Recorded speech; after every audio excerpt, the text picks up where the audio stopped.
আসসালামু আলাইকুম ওয়া রাহমাতুল্লাহি ওয়া বারাকাতুহু।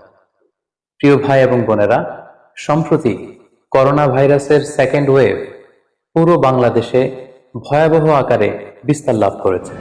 প্রতিদিন রেকর্ড সংখ্যক লোকজন করোনায় আক্রান্ত হচ্ছে এবং মৃত্যুর কোলে ঢলে পড়ছে। হাসপাতালগুলোতেও আইসিইউ সংকট। প্রতিটি পরিবারের কেউ না কেউ আজ করোনায় আক্রান্ত। এজন্য এক মহা জাতীয় সংকট। গত এক বছরে এই করোনায় আমরা আমাদের অনেক প্রিয়জনদের হারিয়েছি। সে ক্ষত আজও শুকায়নি। তার উপরে করোনার সেকেন্ড ওয়েভের বিস্তার। নতুন করে আমরা আমাদের আর কোনো প্রিয়জনদের আর হারাতে চাই না। তাই এই মুহূর্তে আমাদের সাবধানতা ও সতর্কতার কোনো বিকল্প নেই।